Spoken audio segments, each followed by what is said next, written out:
All right. Hello. Welcome back to another jam-packed episode of the Hammercast. I'm your host, Alex, the Hebrew Hammer Salkin, and joining me today is the strongest man you have not yet heard of, or most likely not yet heard of. We're going to rectify that mistake on your part. I am here with Eric Moss, who is a performing strongman. He's also a personal trainer and an all-around great guy. So we're going to get to know a little bit about his unique training methods, some of the really impressive feats of strength that he has built up to over the years. And we're going to have a good old time. And before we do that, I'm going to remind my listeners, as I always do, that if you have not yet, be sure to get my 9-minute kettlebell and bodyweight challenge. If you are interested in getting stronger, it helps to get stronger from head to toe, top to bottom, and especially to do it using movements that are not super complicated, but the kind of thing that you can learn in, we'll say, 30 seconds or less. Stuff like crawling, loaded carries, sort of a thing that packs strength into every nook, cranny, crevice, and corner of your body. And if you decide at the end of this episode that you have any interest in doing strongman type of training, it's going to help to be well connected from top to bottom, as I'm sure Eric will be able to elucidate a little bit. So if you're interested in getting this challenge, it's totally free. Just go to 9minutechallenge.com and you can download your own free copy. That is the number 9minutechallenge.com. So without further ado, Eric, thank you for coming on the show. Well, Alex, I wish I could say it's an honor to be here, but I'm just kidding, man. I'm actually really happy that you reached out to me. What was that, about a week ago? Yeah, I yeah. was like, that's a name I haven't heard in, what is that, like 10 years? I mean, like I kind of follow you on social and stuff like that, but it's like it's different when you're actually talking directly to the person, you know? Exactly. I like that. It kind of reminds me of that line in first Star Wars, Obi-Wan Kenobi. That's a name I haven't heard for a long, long time. So I feel like now I've got that sort of like connection now with Obi-Wan Kenobi because my name has not been heard for a very long time. It's actually funny because about last year I had a moment like that too, where I was doing a strongman show, and this little girl comes up to me and she's like, do you know the strongman that held back the motorcycle? Or have you heard of him? And I'm like, well, of course I've heard of him. He's me. That's brilliant. That's awesome. Yeah, I think anytime you can manage to take a line from like a famous movie from our childhood and then pass that on to the next generation, and of course appropriate it to your own needs, that's perfect. I'm sure she didn't get the reference, but in like probably 5 or 6 years, she's gonna end up her dad or whoever is gonna make her watch the movie, and she's gonna be like, I remember that strongman said the exact same thing, and she will never forget you. You can be sure of that. I hope so. It's like I try to really leave an impression on my audiences, you know? Certainly. Well, you've left an impression on me. I got to tell you that because you and I met. I want to say it was probably. I think it was in like. It was very late 2012. I think Pavel was doing the Naked Warrior workshop, which ended up becoming the Strong First Bodyweight workshop later on. And you were there, and I remember I was like, "Oh, this is awesome!" Because I've seen his videos, I've read his articles, and I knew the reputation you had as being like a super strong dude. And over the years, I've watched you continue to cultivate that, and I still stand in awe. I'm always very impressed when I see some of the feats that you do, and you and I were talking a little bit beforehand about one of your mentors, whom we'll bring up probably very shortly, and how when you see people doing these in really incredible feats of strength, like bending iron and tearing decks of cards and phone books, it almost seems like it's an otherworldly feat. And whenever that's the case, people want to know, how did this happen? How, were you just born in, like some sacred mountaintop somewhere and you imbued with these powers, or how did you get them? So I'm curious about your origin story. Were you always really into physical fitness and sports, or what's the story? Like, how did you get into physical activity in general? My villain origin story. Exactly. Okay, so I get a lot of questions about like whether or not I have like genetic abnormalities or anything like that. But I honestly, I don't think I was born much different from anybody else. In fact, I had a lot of obstacles myself to overcome. When I was just a baby, I was allergic to just about everything you could think of. I was like allergic to my mother's milk, goat milk formula, soy milk formula, everything in the kitchen sink. And everything my parents tried to give me, I'd react to with severe baby eczema, which would keep me up all night trying to rip off the insides of my arms and the backs of my legs, making it difficult to get proper nutrition as a baby as well as proper sleep. And even as I grew into a young boy, I had a difficult time focusing in school. And I was told by my second grade teacher I was a lazy little boy that would never amount to anything. And I'm like, I'm not lazy. What I have is attention deficit disorder, which good thing because I wasn't really listening when she said that. In doing so, I might have believed her, you know? Yeah. But having attention deficit disorder, I was medicated with Ritalin, which basically made me into a walking zombie and made it very difficult for me to make friends and basically dulled my personality, which is not me. So going through all that and being picked on because I wouldn't stand up for myself, when I reached high school, I said, enough is enough. I'm going to find a different way. And that different way led to martial arts training. And the martial arts helped me get focus that I needed, but it also led to weight training, which gave me the confidence I needed to be myself, which gave me a passion for anything strength and fitness related, which I would later turn into a career as a personal trainer. Now, as a personal trainer, I was always like trying to look for better and better and better ways of doing things. And I bought Arnold Schwarzenegger's book where there was like a 2-page spread where he talked about the old time strongmen. But it wasn't until I started reading the materials by Pavel Tsatsouline that I was like, where he like it really got me enthused about what the old timers are doing. I'm like, these guys are doing amazing feats of strength in an era that predated performance enhancement drugs. And I was just fascinated by all of it. And but I didn't realize that there was actually any modern day performers until I was at it was a fitness conference. It was like for personal trainers to like learn how to run a business. And that's where I met the Iron Tamer Dave Whitley, and we became like instant friends. There was just like an immediate connection there. And he rolled up some frying pans and gave them to me and encouraged me to go through the kettlebell certification, which I did, and we kept in touch and everything. Then I bump into Dave it was another conference for personal trainers, and this one was actually a bit closer to home. I live in New Jersey, and he's like, "You want to go out to dinner?" And I'm like, "Sure." We go up to his room to kill a little bit of time before dinner, and he's bending nails and twisting horseshoes, and I'm like, "Whoa!" And he's like, "You like this?" I'm like, "Yeah." And he's like, there's going to be a conference in like 2 weeks in Newark where all of the modern day performers are going to be there. You want to go? I'm like, hell yeah. That'll be my opportunity to interview Superman on the secrets of Kryptonian strength. And that's where I met Slim the Hammerman Farman. That's where I met my first mentor, New Jersey Superman, Greg Matonic. And that's where I met Hercules Chris Ryder. It's incredible. And I think one of my favorite parts about the story, because I've now heard it from both ends, because I remember Dave, who's been a guest on the show a couple of times. Yeah, this was so many years ago. He told a similar story. He said, "Did I ever tell you the story about how I met Eric?" And it was basically, the same thing that you mentioned, but he had a great line that I want to make sure that I mentioned, because I just thought it was like the coolest way to ask for the sale, let's say, to get you to join the kettlebell certification. He was saying that I think he said that you were sort of like waffling between what was called the RKC back then, and then there was a different one. And then you saw him rolling up frying pans. If I'm remembering his story correctly, I might be misremembering it. And then he handed you a pan and he said, "Join us." Yeah, that tracks, right? I remember there was I don't remember who it was, but it seems like anybody who had any kind of experience kettlebell training suddenly had a cert, Yeah. right? Yeah. But at the time, there was one cert. There was like one real cert, and that was Pavel's cert. And that's when Dave was a senior instructor. And it just made sense to go with the original, you Yeah. know? Yeah. Besides, it was Pavel's writings that got me like really enthusiastic about strength. Big time. And you brought up martial arts. I think this is a perfect parallel, because I liken it to, let's say, like Jeet Kune Do. I don't practice a Jeet Kune Do, but I have a great reverence for Bruce Lee.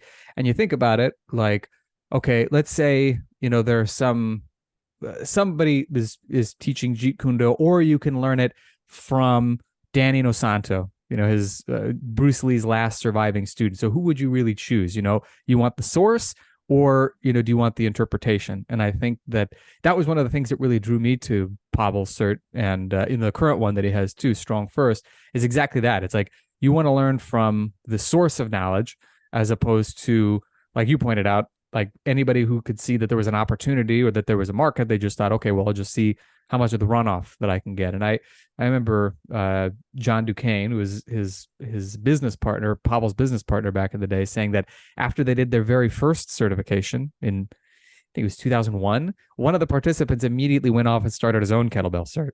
So, this was Yeah. like, this is something that's been happening for ages, but the source is still going strong.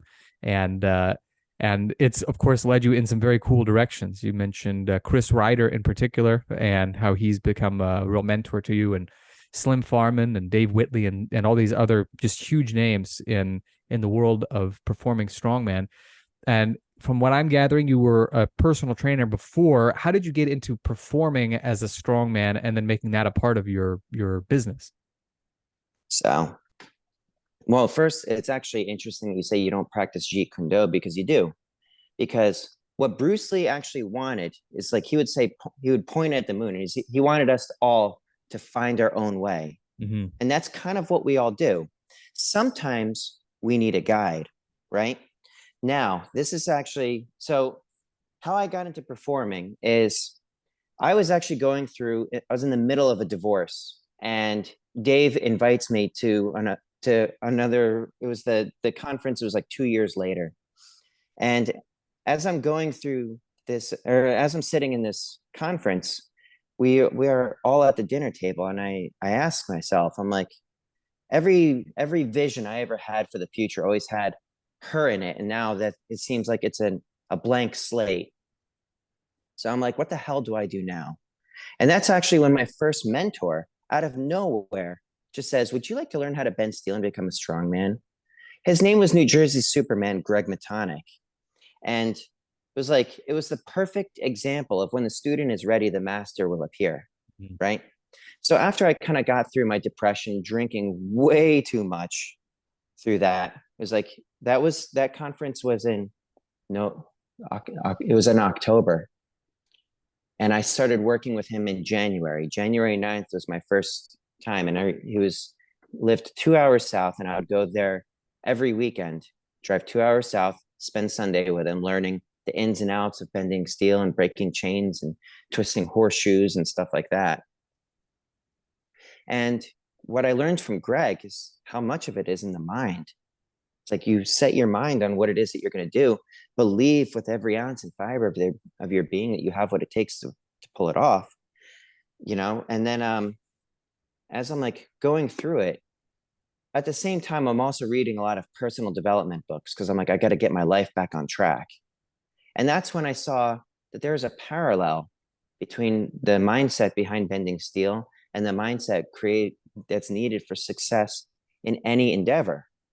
So the first time that Greg taught, like, he wanted me to bend a steel bar on the bridge of my nose, it was like, he said I was the first of his students to get it on the first try.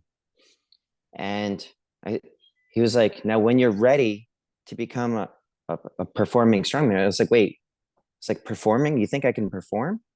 And he's like, yeah. I'm like, how? He's like, well, you got to find someone to pay you. Right. So it was him, like, kind of putting that into my head. We had taken the summer off because he wanted to, spend time at the beach and stuff like that. And I had my own things going on with a girl that I was dating at the time. But we would resume in the fall. That, however, would not happen. It was actually at the Naked Warrior certification workshop when I got a text from Dave Whitley telling me that he passed away. And I remember it's like the first part, I was probably myself, but I remember I was blacked out at the bar because I apparently had a conversation with Jody Beasley, a very long conversation of which I have zero recollection. And he said I kept going on about how it was up to me to carry the torch, to carry the legacy. Mm-hmm. And that's kind of how it got started. So I did a couple gigs and like just kind of figuring my way through. And I remember I had a corporate gig, and it was supposed to be this like, it was a Christmas setup, and we would each have stations, and it was supposed to be like an outdoor or an indoor circus type of thing. And it was Greg had I wasn't able to tell people about my experience with Greg, and that didn't sit well with me. So I was like, I need to include my story. I need to tell people what he did for me and stuff like that. And it was like when I started doing shows like that and telling people about like where I came from, that caught the ear of Chris Ryder. And Chris wanted to work with me because he could see that like I was doing right by the strongman world, and I was Mhm. paying tribute to the people who got me there. And he wanted to get more students under his belt, and he thought personal trainers and kettlebell instructors and stuff like that would be a great place to pull talent from for the next great strongman, and he wanted me to assist him. And so from there, you started working with Chris. I assume that he knew Greg pretty well then. It wasn't just that he knew the name, but he probably had worked with him as well.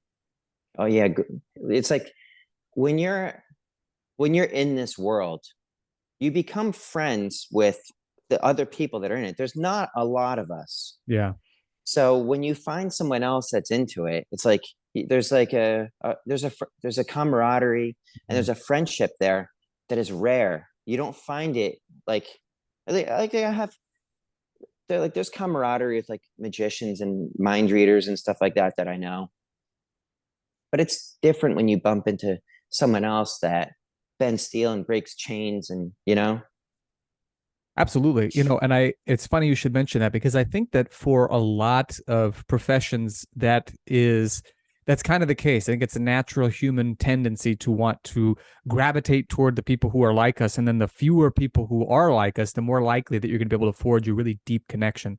And I am only now, I would say, just kind of really getting interested in the whole strongman system. I've always been interested in the old school strongmen for like their weightlifting abilities and their wrestling and stuff like that. But the actual feats of strength, as you probably know, for the longest time there was just so little information out there on how to do them. And going back to the martial arts analogy, I think that there's again some at least a little bit of a parallel there where you've got the old time strongman feats of strength and methods and stuff like that remained in some sense very much connected to the people who are most closely connected in that world, in much the same way that many of the traditional martial arts, they've got their own methods and traditions and secrets that kind of just stay within their crew. Would you say that's kind of like a reasonable uh, comparison to make? Because that's always been my sense, is that these incredible feats have been carried on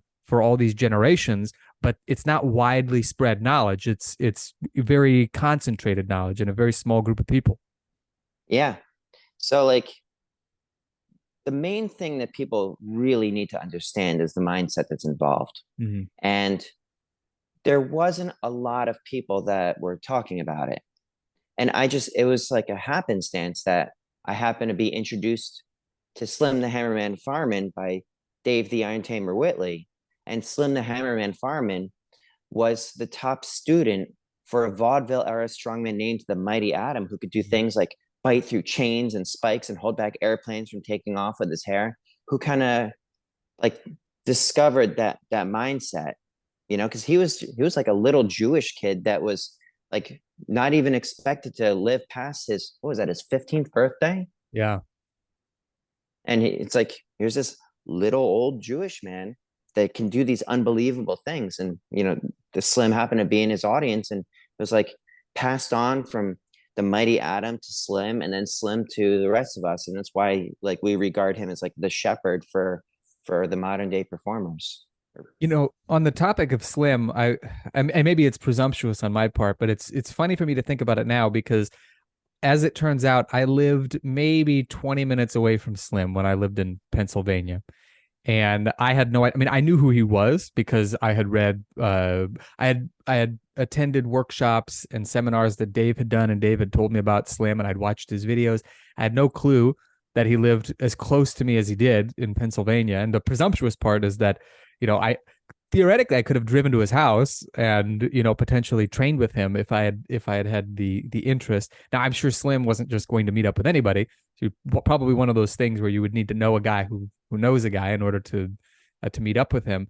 But very often, these really impressive people are living right underneath your nose and you have no clue. I'm sure that you meet plenty of people who, when you tell them what you do, they kind of give you a once over and they're like, you do what now? You bend steel and you fold frying pans. Like it almost sounds, I'm sure it almost sounds to them like, like you're pulling their leg.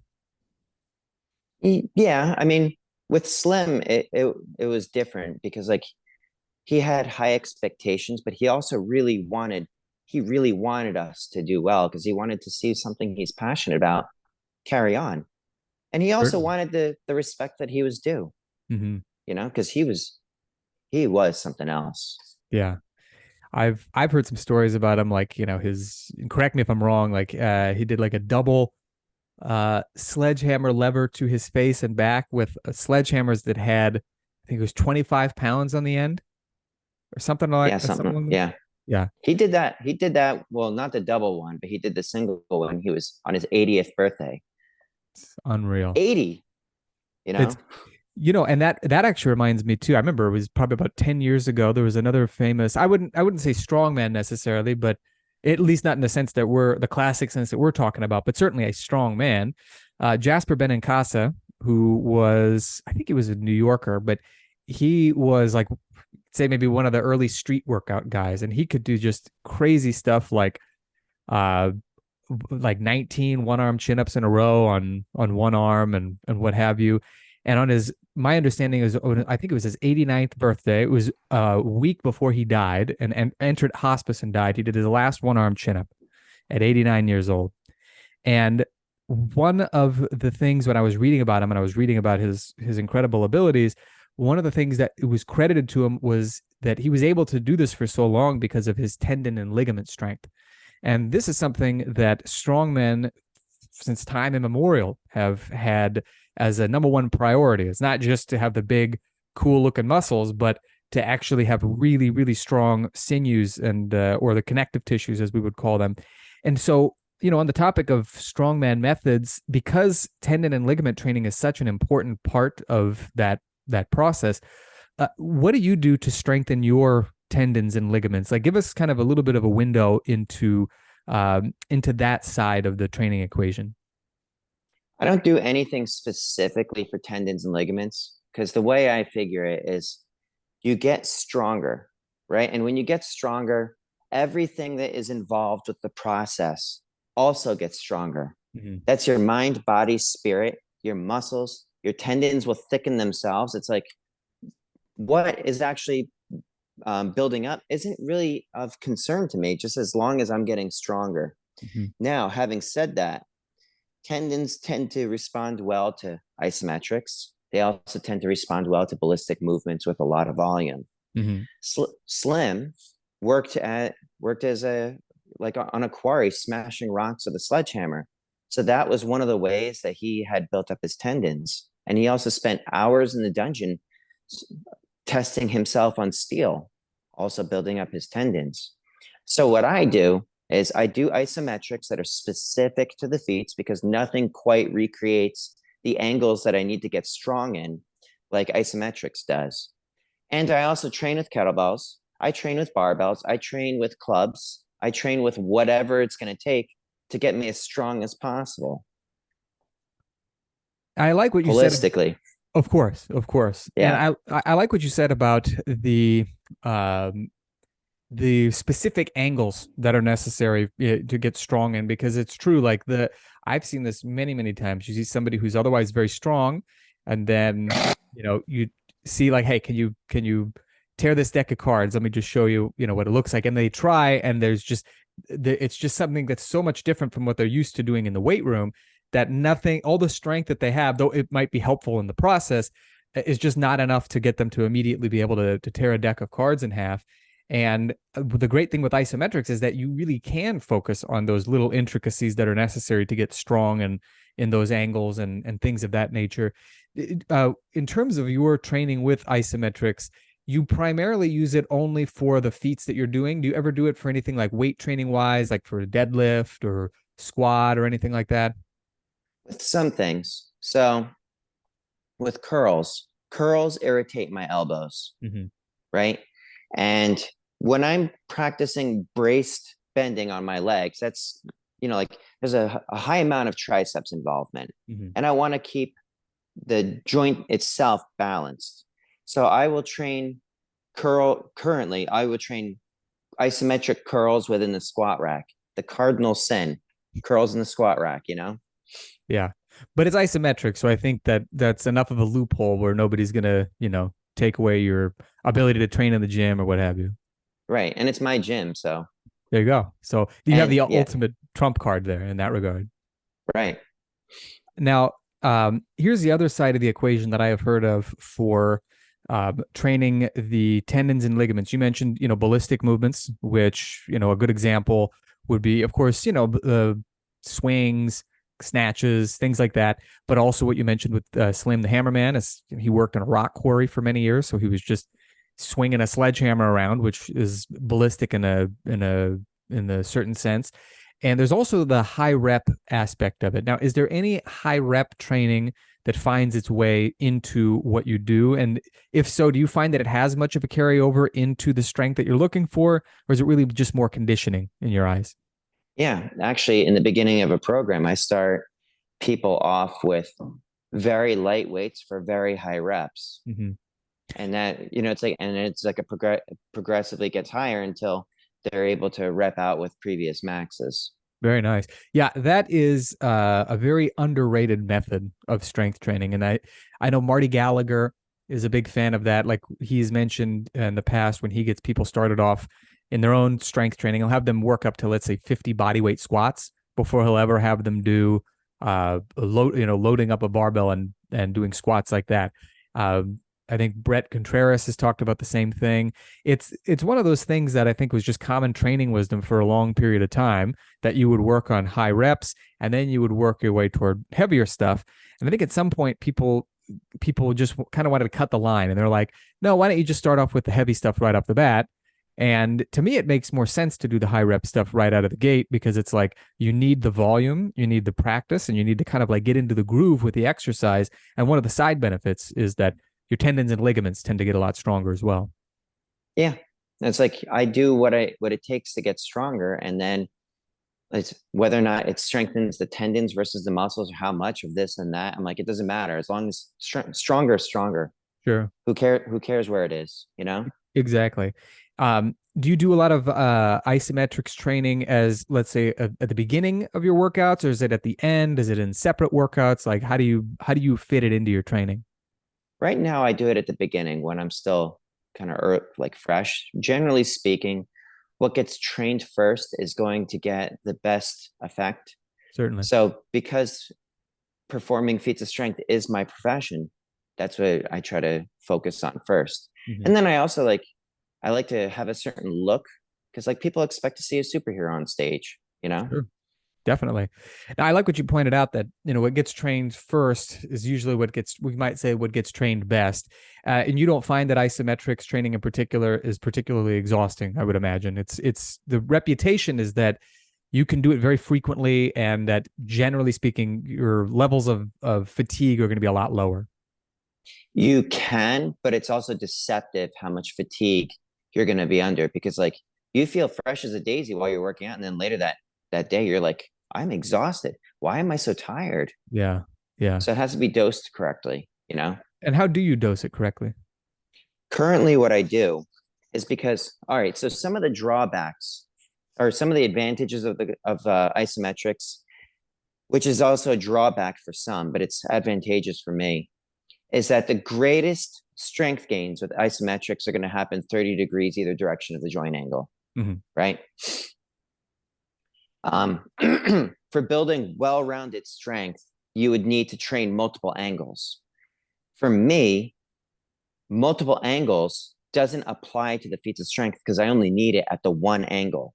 Yeah. So in order to keep a little bit of variety, because with the law of diminishing returns, that can happen relatively quickly with isometrics. You have to keep it the same but different. Does that sound familiar? Very much so. So what I do is I will take a pair of dice and I'll roll it. And however many dots are up is how many seconds the contraction is going to be held for, Mm-hmm. right? It could be anywhere between 2 and 12, which is a good roundabout number. Sure. Most of the time, it's going to be like 6, 7, 8, right? Mm-hmm. And then I'll take a single dice and I'll roll it. And however many dots are up is how many rounds I do. Okay. So it's a bit of that tactical periodization that they talk about in the level 2 manual applied to isometrics. Beautiful. And Yeah, I like that a lot. It makes a lot of sense because one of the things that I have thought about, because isometrics has been on my mind for a long time, and I really haven't spent a good amount of time working on it. I just haven't had a good enough why, let's say. I mean, the why is always there. You want to get stronger and all this other stuff. But the methods, there seems to be a wide array of them, and there also doesn't necessarily seem to be one, let's say, central source of agreement on them. I remember years ago, this was from the Naked Warrior manual. Pavel wrote about isometrics, and he said, generally, I think it was a Naked Warrior manual. I could be wrong, but basically, isometrics in any one given position, you've got about 6 weeks worth of adaptation before you really don't get any more adaptation out of it. Now, I don't think it means you'll never get any more out of it, but that you have to change something in order to, to keep the gains coming. And I asked the late great Bud Jeffries in a Facebook message what his thoughts were about it, because I knew he was really big on isometrics training. And he said something like, well, it really depends on how you train it, because it's, it doesn't have to be all just at one angle, and there are various different ways of doing it. And it sounds like you kind of solved that with the roll of the dice, and you've got varying degrees of difficulty that you're putting into it, and that allows you to kind of surge forward, move backward, but constantly over time make some progress. yeah, I mean, I hope so. It's like one of the things with isometrics is it's difficult to measure. Yeah. But like it's something like the ISO chain, it's like, all right, they've got that, but like particular with specificity of the feats, there isn't a way of measuring it that I found. Yeah. I just know that like if I'm going to be doing a show, I need to be strong enough to do it. Certainly. Yeah, that is the one drawback. Every piece of information I've ever found about isometrics is basically like the reason people do it is because they can't see that it's working. Like, if you're doing one extra rep than you did last time, or you're adding a little bit more weight to the bar, or whatever it might be, or you're doing the same work in a little bit less time, you can see some sort of improvement. But with isometrics, unless you have some sort of a number to look at, a lot of people just get psyched out that they're not seeing what appears to be progress. But the fact is, not only is it because it's hard to quantify, do people not want to do it, but it also takes longer for the adaptations to set in, because if we're talking about tendons and ligaments, my understanding is that you need a minimum of 2 months before you start to see some appreciable changes, because the process of adding more strength to the ligaments just takes a lot longer than it does to the muscles. But I think you've got the right idea. As long as you're getting stronger and your feats on stage are looking impressive and yet easy for you, you're in the right direction. So you don't need an exact number. Right. And also it's like people have a tendency to overdo things in the beginning. It's their fun new toy, Yeah. isometrics, and then they get bored of it. Yeah. So it's like, and when you're going like overdoing it in the beginning, you leave yourself exhausted, and then you're like, I'm not any stronger, so what's the point of that? But one of the reasons for those dice is I do no more than that. Yeah. That keeps it at a level that is sustainable. Mm-hmm. And much more manageable. And I'm sure that every once in a while you get 12 by 12 and you're like, oh boy, I gotta. Well, it would be 12 by 6 because it's a single dice on the second one. That's right. You did say that. Which you're like, oh, but it is what it is. Certainly. That's the hard day. Now, when you're doing the isometrics, and I have to keep asking these questions, I'm just fascinated by this aspect of the strongman type of training, because, if you're not strong enough to bend something or tear that deck of cards, it's going to turn into something isometric anyway. So you're going to get this is why I think it's so interesting in terms of strongman work, because it's like an inescapable side of the equation, whereas you could ostensibly avoid it with kettlebells or calisthenics or whatever. Just make sure that whatever you're lifting is moderate enough in weight, and you'll do the full rep. It may not work like that with the strongman feats. So are there any particular movements apart from, let's say, the specifics? You mentioned bicep curls, doing those for isometrics. You mentioned some tricep specific stuff, but it's specifically for the feats that you're working on. Are there any other ones that you toss in just for, like, making sure everything's balanced out, you've got a good development of the antagonist muscle groups or anything like that? Kind of. I mean, isometrics is really an umbrella term, but most of the time when people are talking about isometrics, they're talking about overcoming isometrics, basically pushing and pulling against immovable objects with as much of the unstoppable force that you have in a given moment, right? But one of the things I also do is bat wings. That's not really overcoming isometrics. I do that for keeping my rhomboids healthy, because if I don't do them before benching, all of a sudden my shoulders start complaining. Yeah.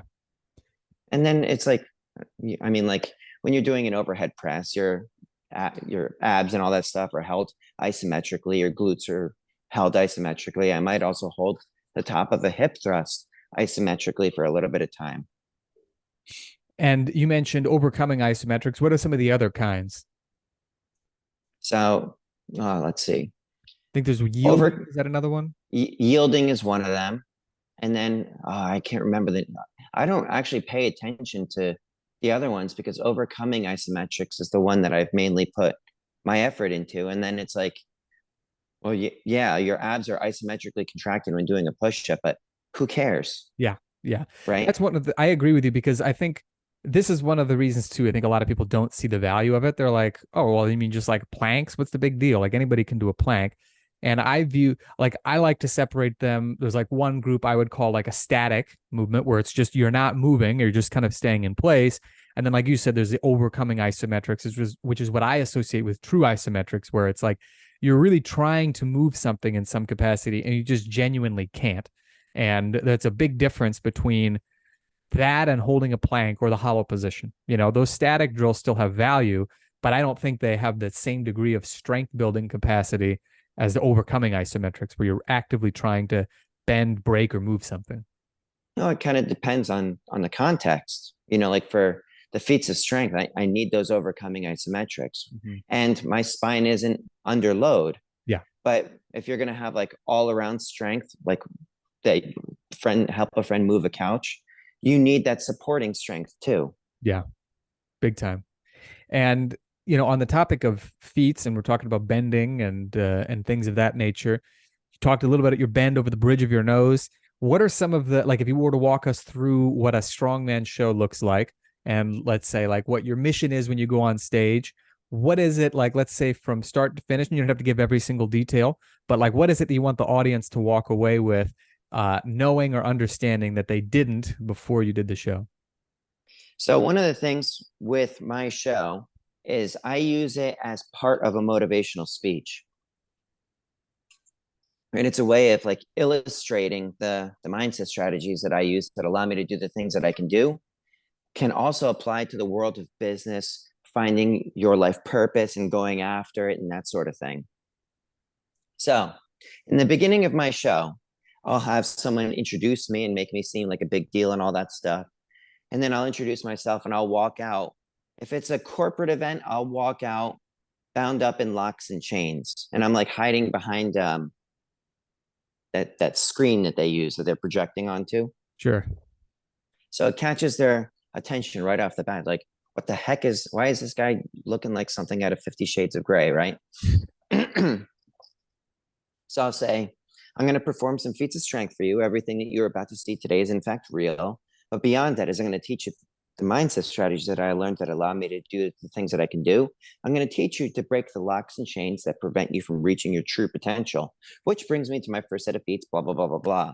So not the most recent one because I forgot one. So a typical one at a corporate event would be breaking out of shackles, breaking a chain with my chest, bending a 6-inch spike, also known as a 60 penny nail, bending a carriage bolt, twisting a horseshoe, withstanding the blow of a sledgehammer against a cement block on my stomach. That's an audience interactive one. People love that one. But my wife hates it. My Can kids hate imagine. it. Learn to do that. Don't do that in front of my kids. Yeah. Roll up a frying pan and put it through a wristwatch. Drive a nail through a wooden board. And then I'll be like, now that I've nailed down your attention, I'd like to share my story with you. Right. And then Yeah. I also use that moment to provide custom messaging that I go with for the event planner. It's like if there's a specific theme for the conference, then it's like I've really got their attention nailed down. And that's when I do that custom messaging so that like that's going to be the thing that sticks. And then I go into my story, talking about many of the things that I talked about at the beginning of our conversation today. And then I transition to what I learned from my first mentor, Greg Matonic, believing in yourself, not giving up, that sort of thing. And there's like stories specific from Greg's gym. Then I'll bend a structural steel bar there. Then I'll talk about how he had passed away and I was left to do it on my own. And I'll talk about not letting failure hold you back, like not right. And I'll bend a wrench. That's assuming the wrench goes. They don't always. Sometimes I even put it in there knowing that I probably won't get it, but that's okay, because it helps strengthen the point. Yeah. Then I'll talk about what I learned from Hercules Chris Ryder, which is that like tiny little successes add to big results over time. Because like everything I learned about ripping stuff, I learned directly from Chris. Classic feat was ripping a deck of plastic coated playing cards. Then I'll talk about what I learned from Slim the Hammerman Farman, which is that it's like we all have this amazing power within us, right? And the secret is really just to give it everything you've got, no matter what. And that's what I use. I use bending a 5/8 reinforcing steel bar on the bridge of my nose. And then I talk about how it's like I can, even though it's like I'm saying I'm giving it everything I've got, I can still feel that there's like some part of me that is still holding back. And then it makes me, it's like it makes me wonder how much more is there? What are we truly capable of? And then what I want the audience to take away from that is that we are all capable of so much more than we realize. That's a central theme for my presentation. And it gets raving reviews. It's awesome. I would imagine, I think especially because, to look at you, you would say, okay, yeah, he looks like he works out, but you wouldn't expect anything extraordinary. But then to see you perform, it's like mind bending, to use a pun, because we're talking about bending things.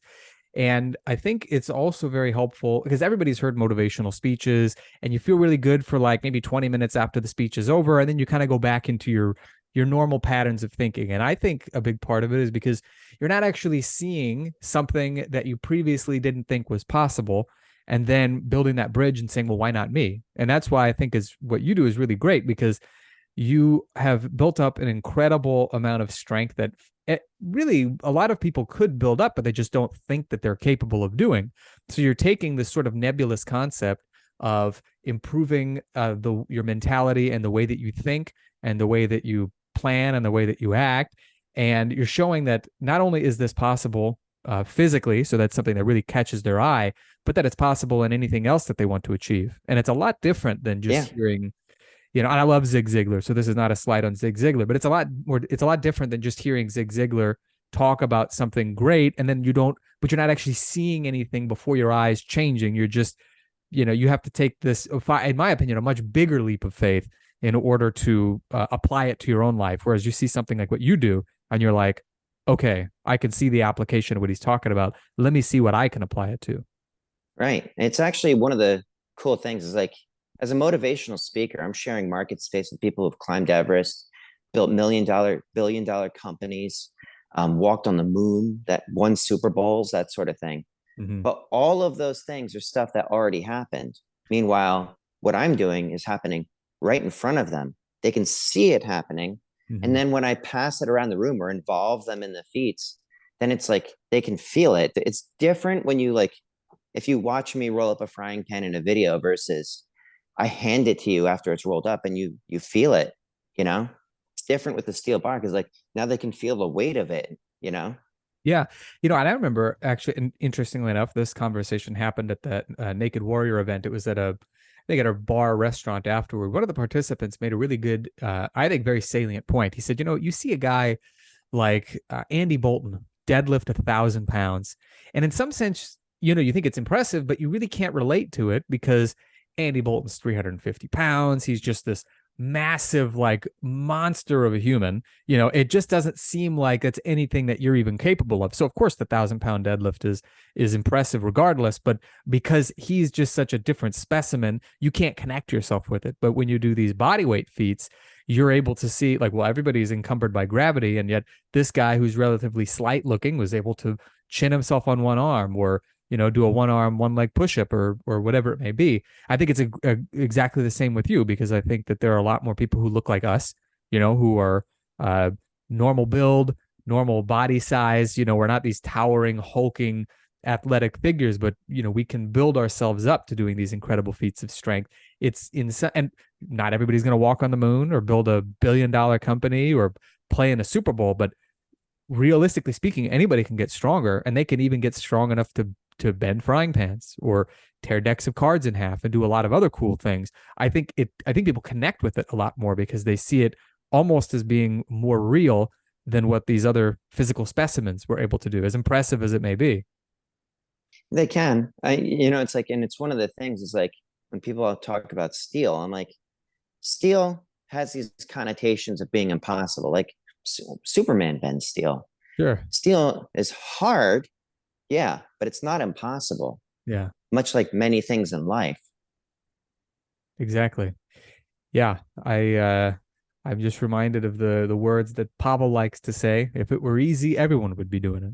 So doesn't mean that it's impossible. It's not easy, at least at the beginning, but those little successes, like what Chris talked about, you start building up these little successes, and over time they turn into very big successes, which is what I think is especially cool about the strongman stuff. Is you have to be more focused, you have to be more, exact in your training, but the payout is tremendous, even relative to other great things like traditional strength training. Yeah, I mean it's a pretty wild concept that like I fly across the country, essentially show off, and like what a crazy life I live. Totally, totally.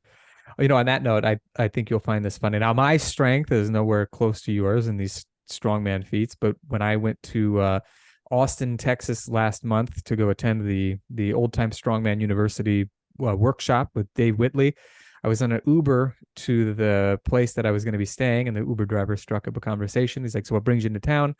And I said, I'm here to attend a strongman training workshop." And he's thinking like the strongman training like you'd watch on ESPN 8 or whatever, where they're just throwing pianos filled with molten lava into like a third-story window or whatever crazy stuff they do. And I was like, no, I mean like the old time strongman stuff where they're tearing decks of cards and stuff like that. And in the middle of the road, he turned around and looked at me like, did I not see you properly when I walked in? You looked like just a regular guy. Like you almost had this look of like incredulity, like, come on, like what are you going to that for? You don't look like you could do any of those things. But it's got to be nice to get. I thought it was almost a compliment, to get like a second glance like that from somebody who just thinks like that's within the realm of people who are doing that crazy stuff on TV, as opposed to the realm of somebody who looks like an otherwise unassuming dude. Yeah, I mean, I get a similar thing like in Ubers and stuff like that, though. And when they look at me like that, I'm like, the key thing to understand is like, you already have the power within you to lift a car off of a human, Sure. right?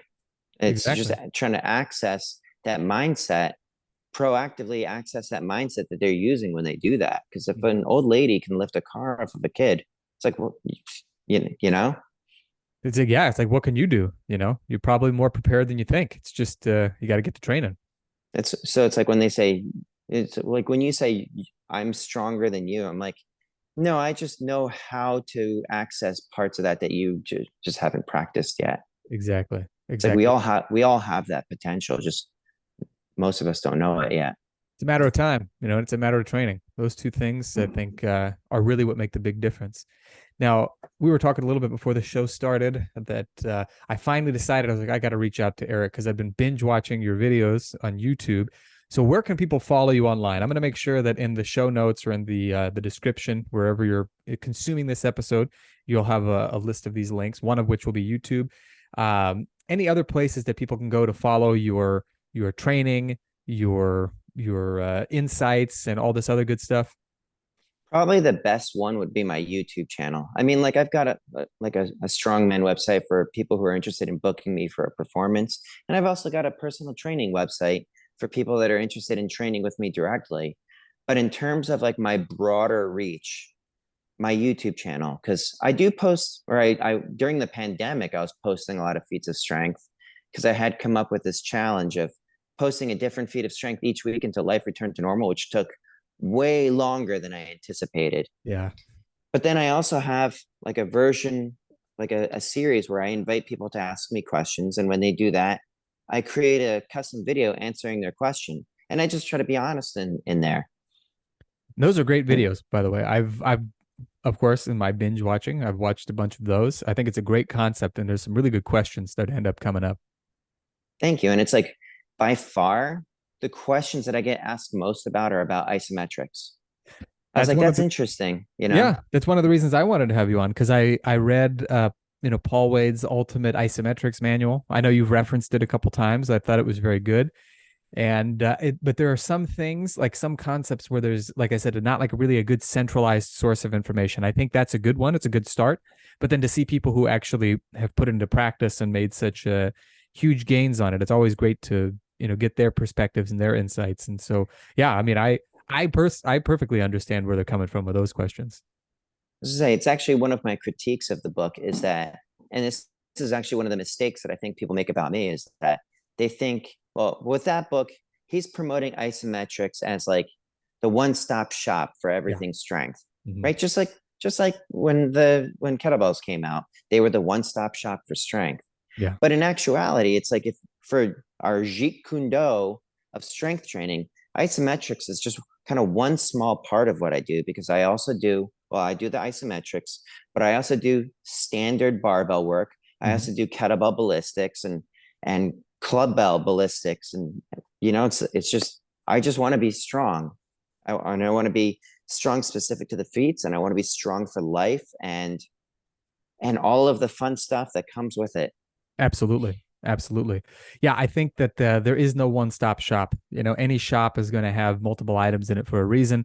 I think that's how we should approach our training as well. Any final thoughts that you can leave us with before we bid you adieu and let you go back to destroying objects like frying pans and things like that? Yeah, the one thing that I would say to people is you are capable of more than you realize. Now it's like when you understand that you have that capability, what happens next is like, what are you going to do with that? Knowing that, what are you going to do with it? And folks, I think that is an excellent, excellent rhetorical question to leave yourself with. There is no right or wrong answer. Well, there might be wrong answers, but how you choose the right answer is completely up to you.